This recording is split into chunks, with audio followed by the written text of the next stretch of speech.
Hey everyone, welcome back to the channel. Today, we're tackling a super practical topic. How to know when to pay your HSBC credit card in 2025.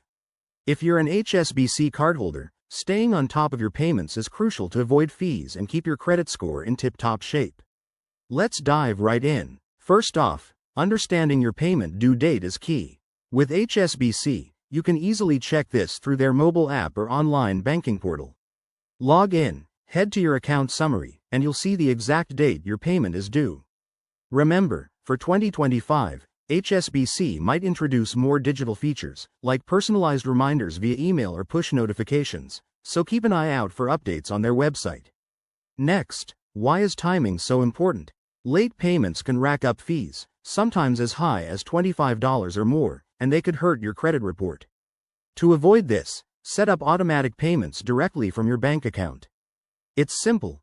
Go to the HSBC app, select AutoPay, and choose your preferred payment amount, whether it's the full balance or just the minimum. If you're traveling or busy, don't worry. HSBC offers multiple payment methods: online transfers, phone payments, or even in person at a branch. For 2025, rumor has it they might integrate with more apps for seamless payments, so stay tuned. Here's a quick tip. Always pay a few days early to account for any processing delays. And if you ever miss a payment, contact HSBC customer service right away. They might waive fees for first-time offenders.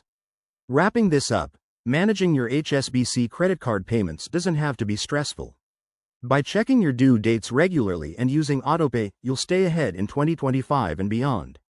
If you found this helpful, give it a thumbs up, subscribe for more finance tips, and drop your questions in the comments. Thanks for watching, and see you next time.